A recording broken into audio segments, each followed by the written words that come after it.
I'm Tiffany Peterson, and I'm thrilled that you're here. If you're like me, you love to learn, grow, and implement true key success principles that help take your life, your health, and your business to the next level. So from life coaching to business growth, with a whole lot of soul in between, I'm excited to share these conversations with you.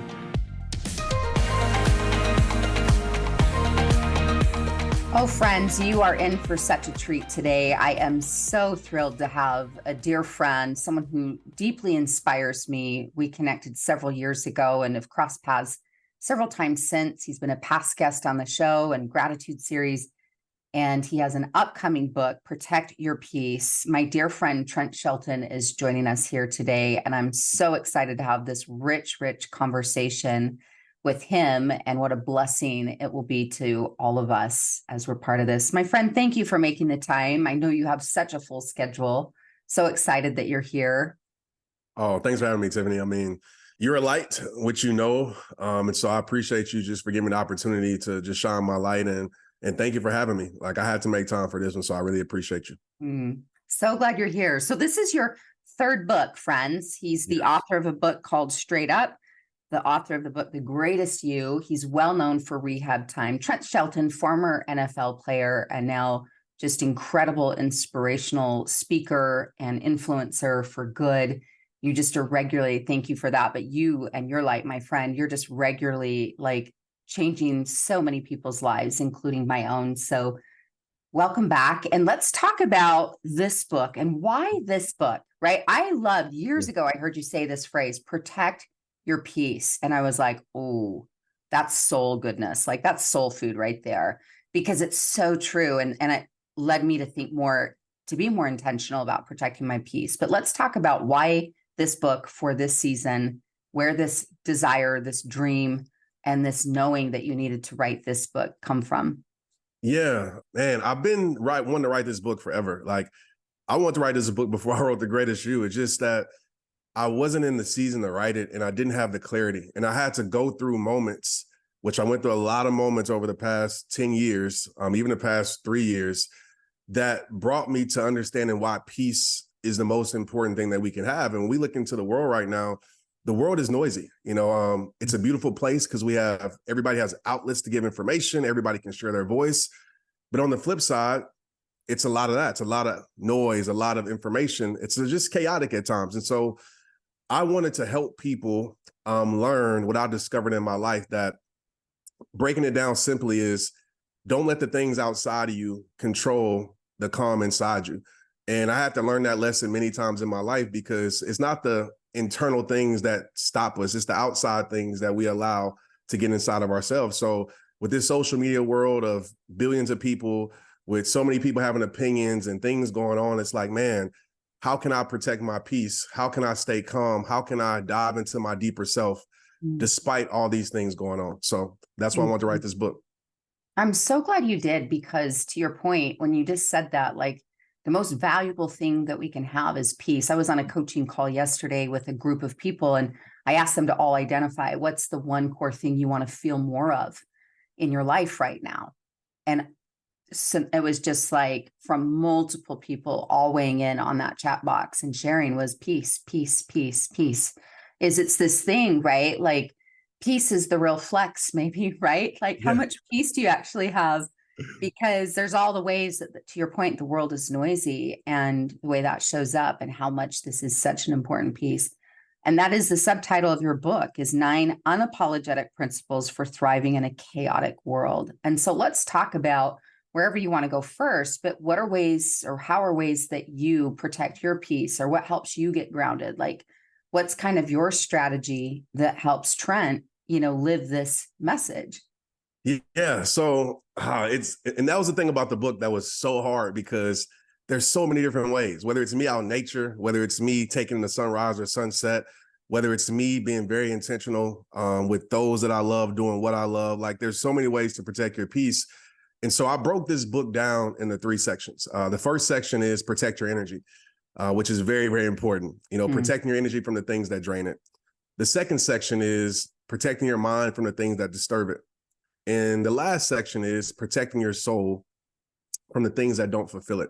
So it's a triad of what ultimately is protecting your life, protecting your peace. And one of the biggest things, this is in the first chapter, that I had to learn, which when I say this, people always say, amen, yes, I get that, I need to do that, was setting boundaries. That's the first principle, is set boundaries. And I've realized for myself that I used to feel guilty setting boundaries. I felt boundaries were a wall, boundaries were keeping people out, keeping things out. But then I realized boundaries aren't walls, they're bridges. They're bridges to lead you to what you need in life. They're walls if somebody else makes them a wall by keep disrespecting your boundaries. So for me, I like to think about boundaries as disconnecting from the things that don't serve your life and connecting to the things that really help your life or help your relationship, help your company, help whatever. Like, this book is not just about the personal journey. It's also about the holistic journey from business to personal life. So setting boundaries is a thing that I had to learn to do in order to really protect my peace. And what boundary do you feel like you needed to learn to set the most? Like, what area of your life did that show up the most for you? No, that's the boundary, saying no. I had to realize no is a complete sentence, right? Exactly. And I got that in the book. It's just like, no, period. And the reason that I felt, and I talk about this in the book, and I think so many people feel or find it hard to set boundaries, is because when we set a boundary, we feel worry and guilt, right? We feel guilt that we're leaving somebody behind, or we're keeping this thing behind, or we're moving on from our life. And, you know, there's repercussions to that. Maybe they don't like it, or et cetera, or whatever the situation is. And then we feel worried because we're like, man, if I set this boundary, what is this person going to say? Or what are they going to think? And so I had to let go of those cousins, guilt and worry, and say, you know what? I have to set this boundary for myself if I want to lead a better life for those that need me to be the best Trent. So one boundary that I have that people trip out over is I really don't take calls. Like, I live a, like, you can see it on my hat, like, do not disturb, disconnected life from about at least 11 a.m. all the way to, you know, since I wake up. So after 11 a.m., I'm available to the world, because I realized I was such a slave to requests. I was such a slave to ask. You know, I was such a slave, can you do this? And I would say, yes, yes, yes. And ultimately, like we all know, that left me depleted from giving myself what I need. So I'm very, very picky and very, very unapologetic with my mornings. And that's a boundary that I've set that a lot of people don't understand. Like, why you can't answer my call? Why can't you respond to the email? I'm just like, my piece is way more important to responding to an email that can wait. If it's 911, that's a different story. But if it's something I can respond to later on, I'll get to it after I finish protecting my peace. And truthfully, if it's truly 911, it's probably not going to be in your email inbox, right? Exactly. Like if that's there's going to be 3 true calls emergency from the wife, right? Back to back. Right. To back. Right. Your wife's going to be knocking on your door like, hey, baby, exactly. need something. And would you be willing to share a little bit about what your morning looks like, your morning routine, like how you fill your cup? Because what you just said is so valuable. And I always speak to this, the concept of like, start your day first with yourself, or meet with God before you meet with the world. And you're just living that. And it's so true around having boundaries around your technology, around your email, your text, your all the things. But what does your morning look like? I'm so curious, like, how does Trent typically, I know it's not perfectly, but typically, how are you starting your day to give you that energy so then you are in the world, in with your kids in a way that you're more intentional? Yeah. So a perfect morning for me, I call it just overflowing. And I want to just kind of reference this just so you can understand kind of the mindset behind this, because we always know, you know, fill your cup up and then you pour into other people, right? Or we're always pouring into other people and we become empty. And then the next step is, you know, pouring other people. But make sure you have somebody to pour into yourself. But there's a thing there that a lot of us don't realize, is that even when people are pouring into us, which is great, there's a time where you're pouring so much out. There's a period where you're empty. And so for me, I've tried to adopt this mindset of, you know what? I'm going to overflow my life and the people around me. I'm not going to try to force them to change. I'm not going to try to do all these things, but being around me, they're going to get the result of the overflow. So I'm going to have so much peace, joy, blessings, and I'm taking care of all the things. So when you're around me, the energy is just contagious and everything else. And so therefore, I'm never pouring out. They're just recipients of the overflow. So my morning typically looks like waking up, trying not to grab my phone. If I'm grabbing my phone, I'm doing purpose, meaning that I'm going live or I'm putting out something on social media, saying a prayer. From there, I get in my cold plunge. Cold plunge it out. I know it's like a popular thing as playing football. I hated that in my whole career, but cold plunge it out. to get the mental boost. Then I get in my hot tub. So I do a lot of contrast therapy for my muscles. After that, I'm outside taking in the sunrise. I mean, right now it's like 7:30, so it's a little bit tougher, but I take in the sunrise and I thank God for a new beginning. You know, some people experience that with me. I go live and I meditate. You know, I do my simple release technique, which is I'm releasing the things that I don't need in my life from yesterday so I can fully embrace what I need to give my life today. That's like a 10-minute thing, 15-minute thing. I come inside, make my espresso black coffee. You know, I might do a little green drink and I'll sit down and I'll go live on Facebook. And I'm going live for about 30 minutes. And after I go live, I'm going to get my workout in. So that's typically my morning. And I'm doing that in a fasted state. You know, I'm a big intermittent faster. I'm a big faster and I love fasting. So I'm doing that in a fasted state. And then once I break my fast afternoon, then, you know, I'm open to the world and I'm doing all the little bitty things that I got to do as far as work. Yeah. Well, thank you for sharing that. Just because, again, I'm always fascinated by habits, rituals, and ways that we live this content, right? That you're talking about in this message, but also it's like, hey, as such a high performer and what you're up to in the world, it's like, how does your morning and your day start? And again, giving other people permission. I want all of you to take what he said. Boundaries are bridges, not walls.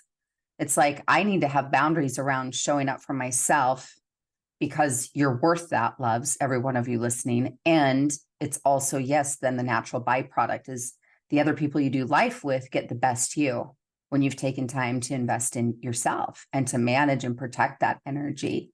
I love that. The second part of your book, you talk about protecting your mind. Do you want to talk further or more detailed about what that means or how you practice that one as well? Yeah, there's 3 principles that I talk about in that section. So number 1 is guard your focus. Number 2 is trust your vision. And number 3 is shift your perspective. And so my whole thing with mindset, and I know we know this, but mindsets are very contagious, right? I mean, if you have a dream, you have a vision, most of us will say that again. Say it Mindsets again. are very contagious. They're very Yes, contagious. they are. So the question I ask myself that the listeners can ask themselves is, me putting myself in this environment, that's why environments are so important. Me putting myself in this environment, aka around these people, etc.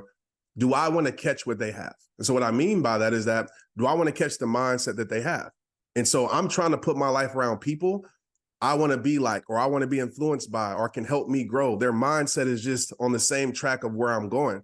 And so I'm very protective over what I surround my life around, because what you surround your life around over time, as we all know, and it's true, is what you will become. So I'm guarding my focus. And that looks like, to me, I'm not trying to live a random life.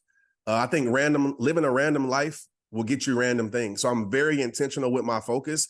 I don't have time to focus on things that don't serve my life. I don't have time to focus on conversations that are meaningless. It's not that I'm just cold-hearted, but I'm very selective with my focus because I want to be in flow state. What you focus on is what you will feel. So I'm going to make sure everything that I do is on purpose, for purpose, surrounded by purpose. The vision part and trusting your vision, I talk about this a lot, is when we have visions, and I believe visions are given to us by God, right? Specifically, it's a prescription for our soul from God. Just like when you have a vision, you go to the eye doctor, they prescribe you a prescription. And I believe God has prescribed us a prescription of life, a vision to our soul. But the mistake that a lot of people make, and I talk about this more deep in the book, is that we have a vision, we have an idea, and we immediately go to those closest to us, even though those closest to us aren't dreamers, but we're taking our dream to them. Even those closest to us aren't visionaries, but we're taking our vision to us. That's why mindsets are contagious and why it's important. And so I try to teach people, like, when you have a vision, you got to be very careful of who you bring it to, because everybody's not going to see it. I mean, I'll even take it this far. Most people won't see it, and it's not for them to see. And so when I started Rehab Time, when I wanted to be a speaker, maybe one person saw my vision, maybe one, but I knew it wasn't about them seeing it. I knew it was about me believing it. And then the last little section of that is just shifting your perspective. And the question I always ask people is your perspective your prison or your power, right? So if you're listening to this right now and saying, Tiffany and Trent, like, yeah, but you don't understand, easier said than done, that's a prison perspective, right? You're finding a way to justify why you're not taking action. A power perspective says, Tiffany and Trent, yeah, this is tough. It's hard, but I'm going to choose the hard that leads to a better life. I'm going to choose the uncomfort that leads to a better life, and I'm going to get this done. So I'm always trying to shift my perspective into my power. So I look at everything as good, even in the storm, even in the last 3 years that were terrible for me. I look at everything as like, this is a storm that's going to produce some type of growth in my life. And that's kind of what the book in that section helps you understand. Dang. Dang. Gosh, that's just fire, right? A prison perspective or a power perspective. And to your point, and like who you share your vision with, thank you for that. Like that was the gem I needed to hear today. Yeah. I mean, already I'm taking a whole thing of notes, as you can see me scribing over here, but it's just like, I needed that today too, because sometimes, again, when you're talking about vision and growth and change, those even closest to you, as much as they love you and they champion you, it's your vision for you. And sometimes you having to change, or like going back in your earlier days, right? Like, hey, I think I'm going to be a speaker. And I imagine like probably a lot of people in your circle were like, what's he talking about? Absolutely. Like you're an athlete, like this is your life, and now you're going to be on a stage. Like, would you mind going back to that? Like, tell me about when you very first started speaking, your first speaking engagement. Do you remember that? And how did that happen? Like, would you tell us from the Trent archives? Like, because now you have millions and millions of followers. I mean, on Instagram alone, you have what, 2 million plus followers, like Facebook, YouTube, like now, and you've been on some of the hottest stages and just, you're up to so much coolness, but can we go to the Trent, baby Trent archives of like you getting on a stage? Absolutely. We can go there. And you're right. And I want to just say, like, I'm so proud of that, Trent. Oftentimes I'll show people like, if you're watching this right, you can go back to my YouTube and go back to the first video. You could see 10, 12 years ago of me first starting, because yes, we often look online and we say, oh, look at that person, I can never do that. But what you're seeing is 14 years in of me doing what I do. The very first stage that was the one I can remember that really shifted my life. It was in Dallas, and my good friend, Jonathan Evans, he's a Dallas Cowboys chaplain, big time pastor now. His dad is Dr. Tony Evans, which is war renowned. And he had me, we were teammates in Washington at Baylor. And J.E. was like, hey, like, come speak in my church. And at that time, like, I was living rehab-ish, as I say. Like, I was 1 foot in, 1 foot out. I was still doing my thing and still, but I was progressing, progressing to a better life. And we had conversations. He said, Trent, you're very quiet, but when you speak, he's like, I'm around speakers, my brother, my sisters, everybody in my family, this is what we do. It's like, you have a gift. And I was like, man, I don't even like talking. And he was like, you have a gift. And at that time, I was into music. I was, rapping and things like that. So I was like, man, I'll come to the church to rap. He was like, nah. He's like, nah. He's like, come speak. And it was in front of kids. So it seemed like 20,000 kids, but it was probably about 2,000 to 3,000 kids and teenagers. And that's as a speaker, I always say the hardest audience is teenagers, because amen, brother. They're going to let you know, what I mean? They're going to be very uninterested. If you're uninteresting, they're going to burst your bubble. So I'm like, I didn't want to do it, but I said, okay. I already knew there was a pool, because I was still on the cusp of still playing football at that time. Like, I was still trying to go to arena football. I was actually supposed to go that day, but I called the coach and he said, okay, you can go speak, just come the next day. And I prepared like crazy. Like, and this is where my heart style of speaking comes from. People always ask, like, do you prepare these things? And life prepares me. I'm not going to a stage unprepared, but I'm usually in my heart more than I'm my head. And this is why. So I prepared the whole night. I had it memorized, and I get to this microphone and I'm looking out, I see all these kids looking at me like, what is he about to say? And I'm just like, dang, what was my first line? And I'm in my head, and I was like, you know what? God used me. And I said these words that I still say today, even before I came on this podcast. Trent, get out of your head and into your heart. And I gave myself permission to not be perfect. I gave myself permission to be real, be honest, be transparent, be vulnerable. It was a 5-minute speech. But when I walked off stage, my friend was just looking at me. And I wasn't sure what that look like you did terrible, or was it look like, man, that was dope. And it was the look like, bro, I've seen a lot of speakers. He said, this is your calling and your gift. And from that moment on is when I made the decision to start making videos a little bit more, to start being consistent, to go full in on rehab time. And within months, what people see today, that's where it started. It started to go viral. Things started to change. And I got to say this, when I made that decision, nobody saw it, not even my mother. And my mother, I had to explain to her what I felt. And what I felt was peace in the midst of chaos, peace in the midst of nervousness, peace in the midst of what am I doing up here? And I told my mom, I was like, there was a peace inside me, Mom, that I can't explain, that surpasses all understanding. It just flowed. I just can't explain it. Because if you know me personally, me doing this is very unpredictable. Like, you would never think that I would. My aunt was on my live the other day. She's like, I can't believe this is you. You wouldn't say 2 words growing up. My mother, when I told her that, she said, Trent, that's something you need to follow. Even if I don't understand it, nobody understands it, follow that. And that's when everything changed for me. And that was like 2011. And I haven't looked back since. I love it. And I just love when you started sharing that, like, you tucked this in there, but you said, I'm so proud of that, Trent. You know, you look back and like the courage, and just you telling that just like brought up all my feels. So yeah. Anyway, because it's just so real, and honoring your sweet mama, sweet Aqua, who, you know, rest in peace and just bless her soul and who she is. And what a great woman, you know, to say, even if I don't understand it, like, that's someone who truly has your back. Even if I don't understand it, you got to honor that. And like you said, making that decision, and that is critical of how you then shape your path. Because like you said, I'm kind of 1 foot in, 1 foot out, make a decision. But even though there's all this chaos, I had peace in that.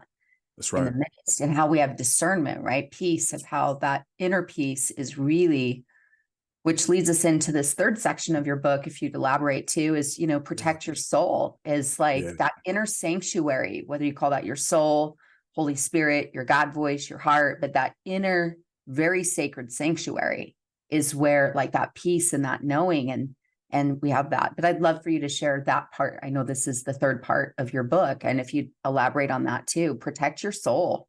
If I had to pick a favorite part in the book, it would be this. I feel like this is my most natural state when it comes to protecting my peace. I mean, every section matters for sure, but the protect your soul part is so important, because I feel like in this world, it's so easy to lose yourself in the midst of success, in the midst of achievement, in the midst of followers, in the midst of all these things grabbing at you. It's so easy to lose yourself. And so protect your soul. The principles in this section is, number 1, it's simplify happiness. Number 2 is align internally. And number 3 is live in fulfillment. Simplify happiness is, I talk about principles in there, but man, I realize as an adult, the older I've got, we make happiness so hard to obtain. And, you know, there's this thing like happiness works off of what's happening. I think that's called external happiness. I believe internal happiness, you can call it joy. I believe that despite what's happening, you can choose to be happy. But for us, I know I'm guilty of it. It's like I got to check these boxes for happiness. All these things have to go right for me to be happy. And there's a lot of people out there, it's mission impossible, because we're trying to live in perfection in order to be happy. And I tell the story in this chapter about my little girl, Marley. She's 4. And every morning, and you can relate to this, I'm sure, every morning she comes, well, not every morning, but most mornings, because sometimes she don't want to go to school. But most mornings she comes in there and she's just happy that it's morning. So I call it Morning Marley. She's like, it's morning time. She has her song, her brush her teeth song, and it's morning, it's morning, it's morning. I was like, at first I was a little annoyed, like, Marley, I'm sleeping. I called myself, I said, man, like, when did we no longer appreciate just the little things in life? And how can we get back to simplifying happiness where we made it so easy to be happy? Maybe it's just waking up and having a roof over your head. It's probably remembering the blessings that you've been blessed with that you've probably been taking for granted. And that chapter, to me, can shift so many lives and help you live in more peace, I feel like, than any chapter in the book, if you understand it. The second part is align internally. And I talk about internal alignment, which is huge. So many people ask me, Trent, how do you make big decisions? How do you do it? And I tell people, I never trust external alignment. External alignment can look like promises. It can look like perfection. It can look like potential. That's great. But if something inside me, my soul, my discernment, my intuition says this isn't right, I'm going to say no. I don't argue with that. I don't argue with my discernment. I don't try to, win over my discernment. I listen to it, because the times I didn't listen to my discernment and my internal self said, nah, Trent, this ain't right, but the external looks so great, and I went to it, I end up breaking my heart or something happened crazy every single time. So true. it's about aligning internally. And the last one is just living fulfillment. The thing that I see, in the space that we're in, success from me playing football to even being around people who have it all, have everything, they don't have peace. So they're still missing everything. It breaks my heart to see so many people have the American dream, as we call it, have all the boxes checked, but yet they don't have joy in their heart. Yet they don't have peace. And I tell a story, and I don't want to take too much time, but I tell a story in the book, and I won't go in depth with it, but that was me in 2016. I had a tour, my own tour, 500 to 1,000 people showing up in every city pretty much. And I remember being so unhappy to the point where I would go on stage, I would muster up the strength and motivate everybody. I call it smiling for the camera, but down behind the scenes. But backstage, I would break down like a baby. And it was in San Francisco, where I was in an alleyway breaking down because I wanted to get away from my team. I didn't want them to know it, them to see it.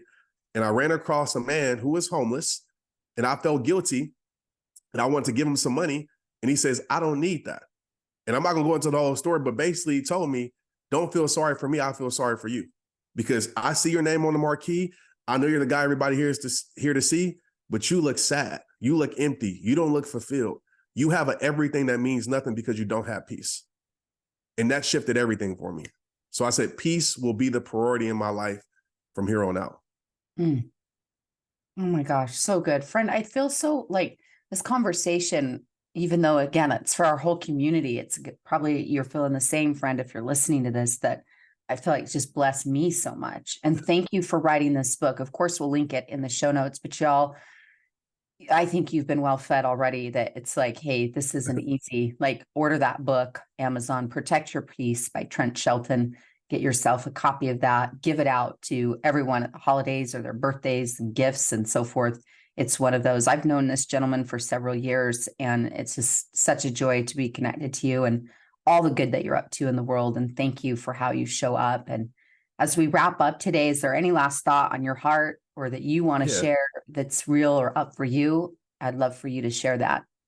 Yeah, I just want to tell everybody, maybe this is your, unavailable season. And what I mean by that, being unavailable to the things that don't serve your life anymore, being unavailable to even the good things that don't lead to a great life, being unavailable to the things that are hurting your life, are destroying your life, and start becoming available to your best self, start becoming available to your peace, to your joy, and no longer becoming available to your stress. That's setting boundaries, becoming unavailable to the wrong things and becoming more available to the right things. And just knowing this journey, you're going to go through ups and downs. You're going to have your storms. Sometimes it's going to rain hard, and the storm just comes and comes and comes. But always remember, the storm has purpose too. The storm has purpose too. The storm produces growth. And peace says that the storm exists for sure, but also the storm shall pass. So remember that.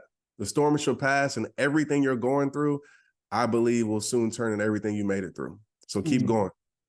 Yes, sir. Amen to that. Wow. Thank you again. Like, this has been spiritual nourishment. We've been well fed today, and y'all want to get connected to him. If you're not already following him on Instagram, Facebook, get on his email list. I love getting your emails and the things you're sharing there too, and his regular inspiration and gems. And again, thank you for writing this book.